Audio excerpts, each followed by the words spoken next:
ಕೇರಳದ ಸಾವಿರ ವರ್ಷಗಳ ಹಿಂದೆ ಕಟ್ಟಿರುವ ಈ ದೇವಾಲಯದ ವಿಶಿಷ್ಟತೆಯನ್ನು ನೋಡಲು ವಿಡಿಯೋ ಕೊನೆಯವರೆಗೂ ನೋಡಿ. So hi guys, welcome back to Mijju vlogs. So so ನಮ್ಮ ಇಂದಿನ ಪ್ರಯಾಣ ಕಾಸರಗೋಡಿನಿಂದ ಮಧೂರು.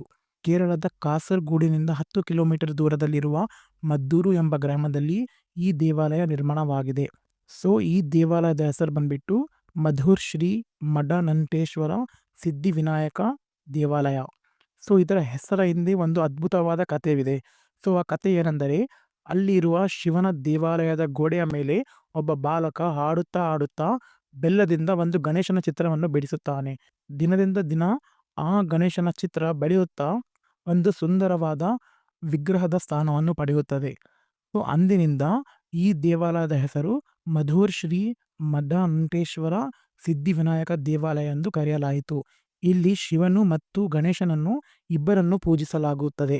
ಸೊ ಈ ದೇವಾಲಯದ ಹಿಂದೆ ಇರುವ ಭಾಗ ಎಷ್ಟು ಸುಂದರವಾಗಿದೆ ಅಂದರೆ, ದೇವಾಲಯದ ಹಿಂದೆ ಒಂದು ನದಿ ಹರಿಯುತ್ತದೆ.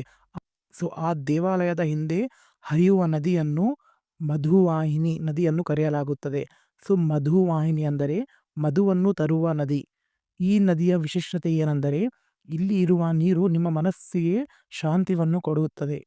ಸೊ ಈ ವಿಡಿಯೋ ನಿಮಗೆ ಇಷ್ಟ ಆದಲ್ಲಿ ನಿಮ್ಮ ಫ್ರೆಂಡ್ಸಿಗೆ, ಫ್ಯಾಮಿಲಿಗೆ ಎಲ್ಲರಿಗೂ ಶೇರ್ ಮಾಡಿ.